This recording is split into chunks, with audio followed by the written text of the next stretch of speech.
This is the plaintiff, Jonathan Curtis. He says he worked hard for the defendant for 3 months, and the guy stiffed him on his last week's pay. The defendant was a slave driver, never gave him time to eat lunch, and he's so happy he doesn't work there anymore installing gross cesspools. Bottom line, what's right is right, and what's right is the defendant owes him $855.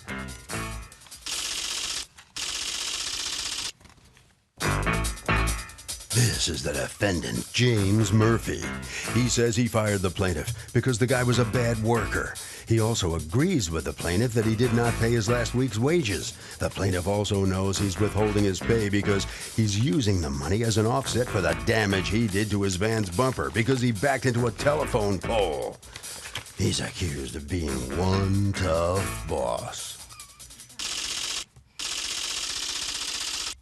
The defendant has filed a countersuit for $545.89 for repairs to his bumper. Okay, Jonathan Curtis, you are suing your former employer, James Murphy, for $855 in wages that you say you have not been paid. You are counterclaiming against him $545.89 for damage that you say he did to a truck of yours. Okay, you talk to me. Tell me what's going on. All right. I worked for the defendant for about 3 months, and the work week runs from Thursday to Wednesday, and like every day, like maybe about 3 or 4 days max. Out of the 3 months that I worked for him, I actually got an actual lunch break. He actually gave me a lunch break. He gave me an hour lunch so that I can go eat my lunch. I'm sorry, I don't understand. Only you 3 or 4 days. literally mean you would work 8 or 9 hours and he would not allow you to eat? No. Really? Not and you at didn't all. quit the next day? No. No. You're going to deny that, right? His response. You're going to tell me that, of course, your guys ate. Yeah, I ate every day. Well, I know you ate. But that wasn't really the question. Did you deny your guys the ability to eat? No. Would you provide a lunch hour for them, or they just ate from job to job in the car? He had just started with me full-time. He was part-time prior, and I told him it would be in his best interest to pack lunch as I do, because we're in a service business, and we don't know where we're going to be, and, you know, that was that. I mean, he had a lot of downtime. Okay, so what happened that last week? The last week I was working, I worked a lot of hours. I worked 44 hours for him that week.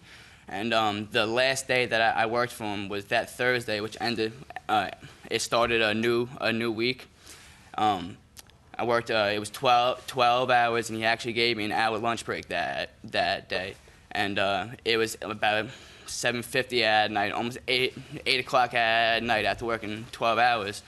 I told him there wasn't really much left for me to do, and I told him Jim, I kind of want to get out of here. It's 8 o'clock at night. I've been here since 8 o'clock in the morning. I'm tired, you know. On top of not eating, I ate lunch at 1:30. You know what I mean? So by the time 8 o'clock hit, I was hungry, and yeah. And then he got an attitude for me wanting to leave, and after I left, I got home, took a shower. Well, before I got into the shower, I texted him to ask him what time for tomorrow.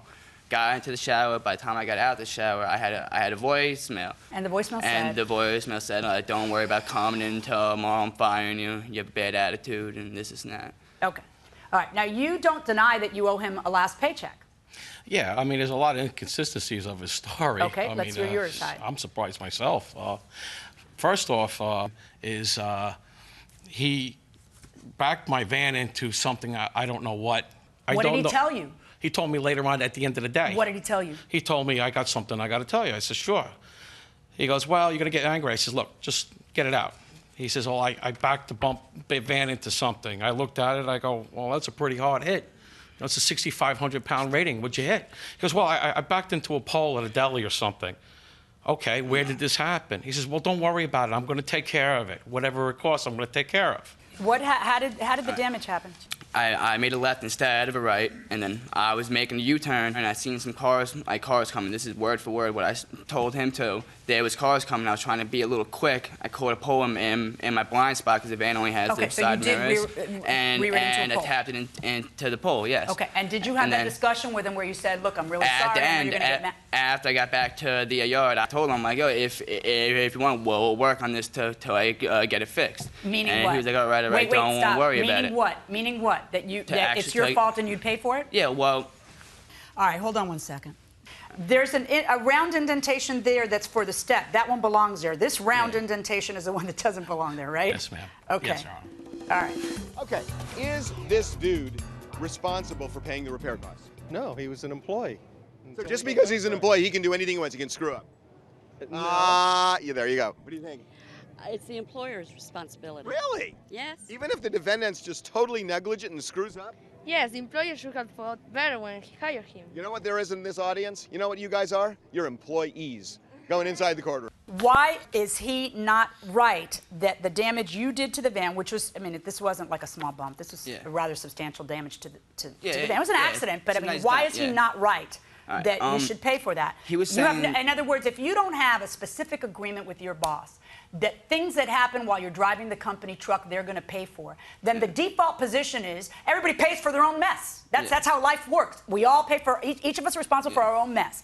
And if you have an accident because you have an accident, okay, then you have an accident. If you don't want to drive a van that has a blind spot, don't. Get another job. But if you agree to do it, then you have to do so without hitting a pole. I understand that. Know what I mean?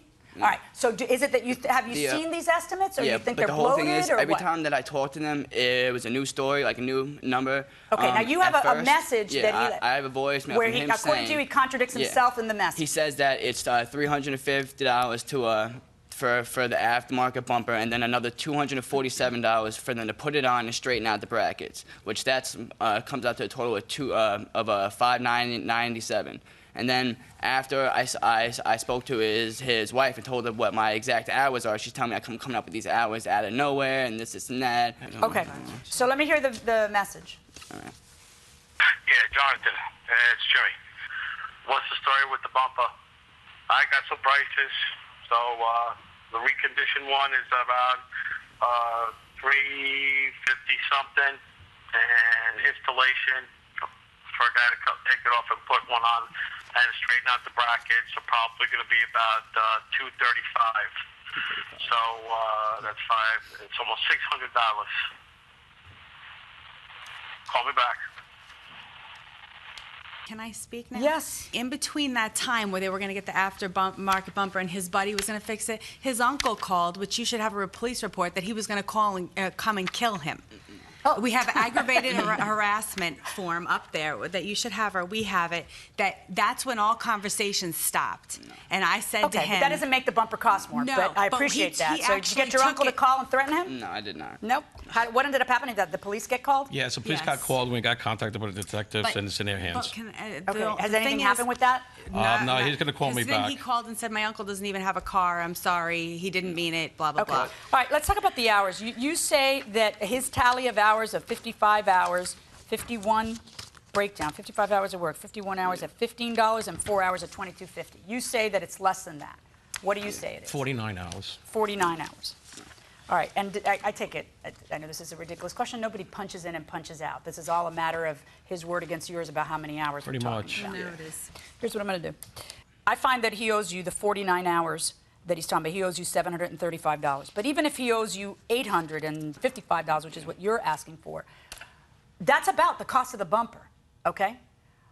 Because he doesn't have to, even if he was willing to take a junkyard bumper before, he doesn't have to take a junkyard bumper.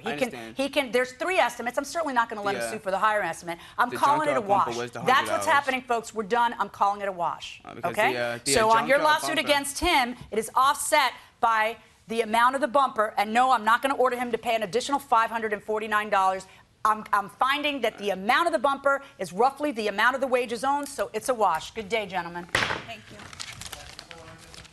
We'll first talk to the defendant coming out here. You didn't look too happy with that outcome. What's your feeling on the verdict? Oh, it's just that there was a lot of inconsistencies with what he had said, and Was he a good worker for you while he was employed? I felt that I was carrying him more. They have the sense of entitlement attitude. I owe him every day.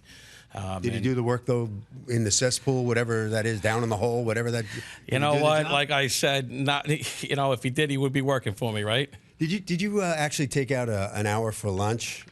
You don't pay for the hour. You didn't pay him for the hour for lunch every day? Well, the problem is that no. What happens is I eat lunch, and he didn't want to bring it. He wanted to take my van, and it would turn out to be 2 hours rather than an hour. So you didn't pay him at lunchtime? No. Okay. All right. Right down this way. All right. Come on in here.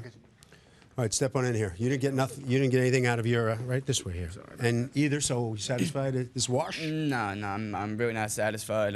I did the work for him. I really did work those hours. I never got lunch breaks. I was pretty much slaving myself every day for him, and it was ridiculous. On top of He him, said you not took doing 2-hour the work lunches. right. 2-hour lunches Never. that he didn't pay. 2-hour lunches. Where'd you go for 2 hours at lunchtime? I would never take a 2-hour lunch. What'd you have for lunch? If I had a lunch, I would bring something that ended up being a sandwich from 7-Eleven or something. You know what I mean? But Over to Harvey. Okay, so here's the deal. An employee is responsible if he screws up on the job. If he's negligent and screws up on the job, he has to pay for the damage that he causes to the employer. That's just a basic rule. Now, if the employee hurts somebody else on the job, suppose he's driving and he hits some third party, the third party is allowed to sue the employer, because if the guy's doing it on the job, the employer is responsible because the employee was the agent, if this is making sense. But ultimately, it's the employee who is on the hook.